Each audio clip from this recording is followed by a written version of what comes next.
Alright, how we doing? Konzi here, bringing you episode 29 of Kenshi Age of Blood and Sand Iron Man playthrough.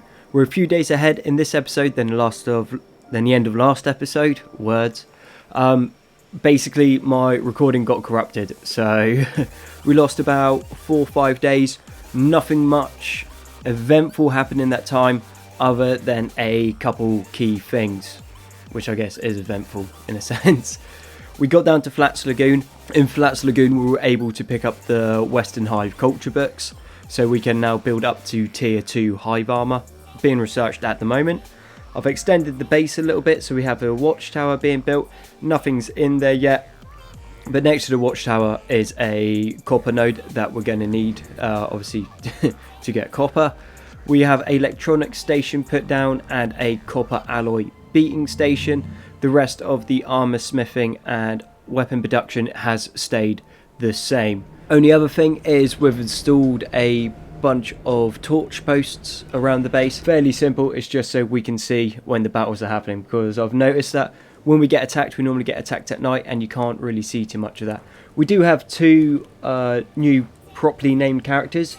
So right here we have GNU, or Nu. He's a Hive soldier drone. And then we are also going to have Swampy Dog come in. Swampy Dog is a Hive worker drone who has a passion for farming. And let me just go and get Swampy Dog for you. There we go, Swampy Dog. He's little, he's angry, and he fights unarmed. So there he is, tiny compared to everyone else. Nippy has become an elder now. His attack has increased a fair bit, but his other stats haven't increased all that much. So he hasn't got much more in the way of hit points, but it is still an increase that we're happy with. We got down to the Adventurers Guild, so we can get an Adventurers Guild caravan come through. We have had 2 caravans come through since last episode because, well, we're running out of hives. And it looks like we got a bunch of Onis trying to come through the base. We are having a little bit of beef with the Onis, seeing as when they see us they now aggro on. So I'll need to get my soldier drones into the fight. Thankfully we have a bunch more. So the Onis are super dangerous. Going to absolutely wreck my newer guys. But because there's so many of them, the Onis won't be ganging up on like Lidus, Ray and Nippy. I think Tychus might be able to take an Oni now in a one-on-one, but I won't put money on it. So this is going to be good. Basically, Lidus and Ray are going to be free just to fight one Oni by themselves, which means they're going to be able to take it down quite quickly. Then the other guys are just going to tar pit the Onis, so they're not going to be able to get to us, which is good. Like that's a good, valid strategy. It's what we've been falling short on, is we just get overrun, which hopefully won't happen now. We got more guys. More guys are obviously always going to be better than less guys, and it does mean that we're able to hopefully hold our own. We are expecting another big Holy Nation attack to come in the next, I think it's like 3 or 4 days, so that should be fun. Like I'm real interested to see how we'll do, because obviously the more soldier drones we have, the better. We're also going to be kicking out our soldier plate real soon. Well, not soldier plate, but medium hive plate. Not much use for my soldier drones, but is going to be good for my worker drones. And also a massive improvement is we can build the hive armoured legs. These are super amazing. They offer 100% to legs, so left leg and right leg. And they offer like one of the best armor values to debuffs, I find. So light armor generally gives you benefits for using it. Medium armor might have a benefit, but then it also have debuffs on it. And then heavy armor generally has mainly negative debuffs. Whereas the hive soldier legs, or just the hive plate legs, I think they're called. Yeah, they're just all round one of the best leg armors in the game. And also they look right on the hives because they can only be used by hives, so the way they're shaped and stuff actually looks like proper impressive. And I am not sick and tired, that would be the wrong thing to say, but definitely getting weary of having to replace the legs on my hives all the time. So if we can get this armor, that means our legs aren't just going to pop off for no reason, because that's what hives like to do. So the armor's pretty good. We're going to go round and strip the repair kits and health kits off the Onis. 2 reasons. Firstly, the Onis can't repair themselves, and secondly, I want the repair kits and then also the health kits I can give off to other people. And then we're going to take the top half of their hazard shell off, because that stuff offers like insane protection. But that's pretty much cleared. There's only one left, so we don't need to worry about that too much. And now we have the Adventurer's Guild coming in. So this will be the 3rd one since last episode. So everyone that said that they wanted a hiver named has been named for you. If you do want a hiver named after you, please just comment down in the comment section below. And the next time we have a bunch of hives come through, or the Adventurers Guild comes along, or Slave Rescue, depending, you'll be able to, I'll use your name and I'll name the hives. So what type of hive you want, what name you want, and maybe a little bit of backstory if that's what you're into. But we're going to stick with the pretty standard template, which is hive soldier drones need to be big and scary, because, well, they should be. They're the warrior class. The princes we're just going to name after what they're doing, because that makes sense to me. And then same with the worker drones. If I just name them to what they're doing, then as I'm looking through, it's easier to find where they should be, because issue with hives is it's quite difficult to make them look unique, so they all become very samey. So having different names is always I find a good way to help figure out what they're meant to be doing. It saves you having to go trawling through their stats to figure out what they are, who they are, and how they got there. But yeah, these hives are going to be super useful. I think we've now got 18 more hives than we started with, which obviously is a good thing, but then we lost, I don't know, in the last like 5 episodes, well, call it 6 episodes, we probably lost like 21 hives, I think. So these are definitely numbers that we need to replenish to restock our hives. That is for certain. No messing around on that. But we just got to get them into the right places. So the princes are always going to be smiths. It's just, to me, that makes sense. That's the easiest way to do it. Then, depending on the name, they're going to be put into different places. So I've got something set up for miners now. I've got photo as my only builder, because I only really need one builder. And then in the next one we're going to do is we're going to put in cooks. That's what I'm looking for. So we'll have a Munchie or Munch doing the cooking, because obviously we're going to need food, because the hive's growing. Hives don't eat much, but they definitely still need feeding.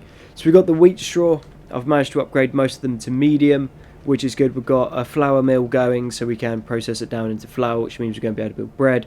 From bread we're going to be able to build food cubes. We've got the kitchen going up, and now here is the straw flour mill. And we have some Western Hive traders coming through. Now the Western Hive traders are going to be pretty useful, because we want these Western Hive culture books. I'm going to need another 11 until I can unlock the top tier of hive armor. But once we get that hive armor, we're going to be like 9 unstoppable. So after this Holy Nation assault comes through and we're recovered, we're going to then go and take the fight to the Holy Nation. Because if we wait much longer and our guys keep improving and all the armor keeps going through, they're not going to be much of a threat. They're not going to be much of a fight. And obviously, we want it to be entertaining. We don't want just Lidus and Ray running in and then the whole city falls within a matter of minutes. We want a little bit of a siege, not a massive siege, but maybe an episode or 2 for a town. And then obviously once you survive that, you guys are way stronger and tougher. And we do have Munch now in his armor set, which I think is quite cool. Like, when you get different hives from different places, once you equip them, the colour of their armour can change. So if you get Holy Nation, well, lower servants Holy Nation, so they're slaves, they turn red. Adventurers Guild turns, well, that colour, what's that, like a dark navy. And then you have, we don't have the dark hive in this because they changed the armour a different colour again. And then the Western hive, if you recruit them and then you put the armour on them, the colour changes.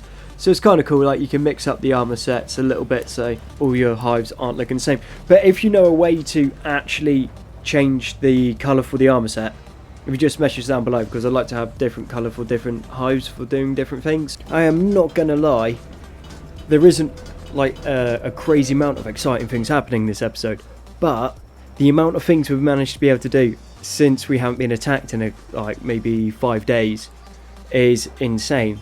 We've got way more production up, we've got way more hives, almost everyone is armoured and now has a weapon. Okay, so we do have the Oni's Wrath coming in, which is interesting because I think it's just bugging out in this playthrough, because normally there should be like 20, 40 of them coming through, but I'm only fighting 3.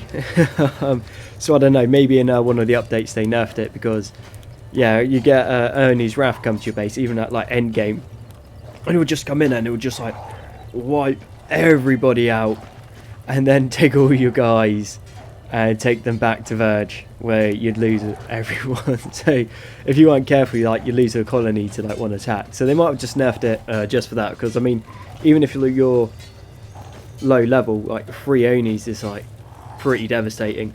It wouldn't have been that long ago that 3 Onis would have been able to like spank us if Lidus or Ray wasn't around. Not much in the way of battles, not much in the way of adventures, but just from what we've been able to do. Like, we've got hemp production up, we've got wheat straw going, we're about to have bread being produced. I've already gone over the weapons and the armors. We got a bunch more hives.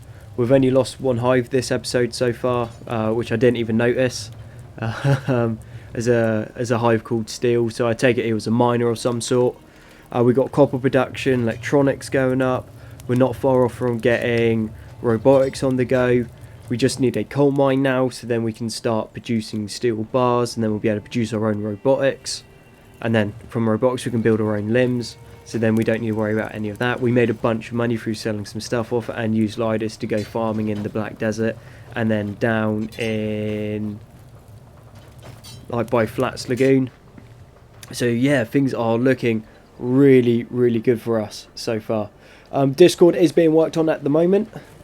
It's going a bit slow as I keep getting distracted by doing Kenshi videos, but like I said, it is being worked on. It's just going slowly, and it's essentially, it is usable right now. All we would need is for me to figure out how to link it to my YouTube description. I'm a little bit simple like that when it comes to tech. If anyone's got any insight on it, just let me know, because then we'll have Discord where we can chill, talk shop, and create a nice little Kenshi community and talk about the other games that I'll be playing, and then we can also figure out a direction for the channel and what you guys want to see. So it'll be quite nice. But yeah, we are clearing up this Wrath of the Oni pretty quick. I mean, not much of a surprise, there's only 3 of them. So at the moment, just good training for my soldier hives, and within the next couple days we will have the Holy Nation assault coming in, which I'm super looking forward to. So hopefully next episode it should start on that, and that'll be good fun. That'll be a big old battle, and I would like to see how that one goes. Then we just counter attack after we're healed up, and then we go after the Holy Nation, because I think we're definitely powerful enough to start causing them some serious issues instead of just hiding away in our base. But with that, I need to bring this episode to an end. So thank you very much for watching episode 29 of Kenshi, Age of Blood and Sand. I've been Konzi, and I look forward to catching you on the next one.